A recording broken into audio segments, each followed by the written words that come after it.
Shalom Sobat Maestro dimanapun Anda berada di saat ini. Terimalah salam sejahtera di dalam kasih Tuhan Yesus Kristus. Salam jumpa kembali dengan saya Pendeta Daniel Atirta di sini. Ada satu pertanyaan yang perlu kita jawab. Untuk apa kita hidup di dalam dunia ini? Di dalam surat Filipi pasal 1 ayat 22, maka pertanyaan itu akan terjawab. Rasul Paulus dipakai oleh Tuhan dengan mengatakan kalimat seperti ini. Jika aku harus hidup di dunia ini, itu berarti bagiku bekerja memberi buah. Puji Tuhan. Saudara dan saya juga memiliki arti hidup yang sama. Jadi kalau kita diizinkan Tuhan dan masih bernafas di dalam dunia ini, itu artinya kita harus bekerja memberi buah. Kata bekerja artinya berusaha. Memberi artinya jadi berkat. Jadi saudara dan saya harus berusaha sekuat tenaga untuk menjadi berkat bagi sesama kita. Haleluya. Berusaha kita tidak sendiri Bapak Ibu, tapi Tuhan yang bantu. Dari pihak Tuhan mau, tapi dari pihak kita juga harus mau. Artinya ada sesuatu yang harus kita lakukan. Roh Kudus akan tolong kita untuk mewujudkan apa yang kita kerjakan itu berhasil, yaitu untuk menjadi berkat bagi sesama kita.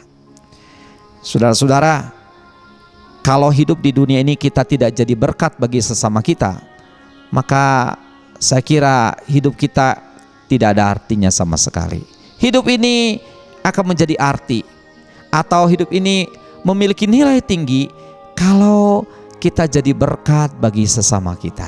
Puji Tuhan. Marilah kita jadi berkat dan Tuhan akan tolong kita. Lalu kalau kita teliti kalimat Rasul Paulus ini, Paulus berkata, jika aku harus hidup di dunia ini, itu berarti bagiku bekerja memberi buah. Nah, bekerja memberi buah. Buah di sini bukan berarti buah-buahan seperti pepaya, mangga, jeruk dan sebagainya, bukan. Tetapi buah rohani. Mengapa dipakai kata buah? Artinya supaya bisa dinikmati oleh orang lain. Demikian juga kalau kita jadi berkat bagi orang lain, itu bisa dinikmati oleh orang lain sehingga mereka memuliakan Tuhan. Nah, kira-kira buah apa saja yang ada di dalam Alkitab sebagai buah rohani yang harus kita hasilkan dan kita berikan kepada orang lain? Ada 5 buah rohani di dalam Alkitab. Yang pertama adalah buah pertobatan. Yang kedua, buah kebenaran. Yang ketiga, buah roh. Yang keempat, buah pelayanan. Dan yang kelima adalah buah kerajaan Allah. 5 buah ini harus kita hasilkan, saudara-saudara. Apa itu buah pertobatan? Kalau kita bertobat, orang di sekitar kita bisa menyaksikan bahwa kita tidak sama seperti dulu lagi. Itu namanya buah pertobatan. Apakah kita seperti itu? Yang lama sudah berlalu, yang baru sudah datang? Semoga, saudara-saudara. Yang kedua, buah kebenaran. Artinya apa saja yang kita lakukan, itu adalah benar adanya. Kita tidak mau melakukan apa yang tidak benar. Mungkin teman kita mengajak kita untuk melakukan apa yang tidak benar, maka kita akan menolaknya.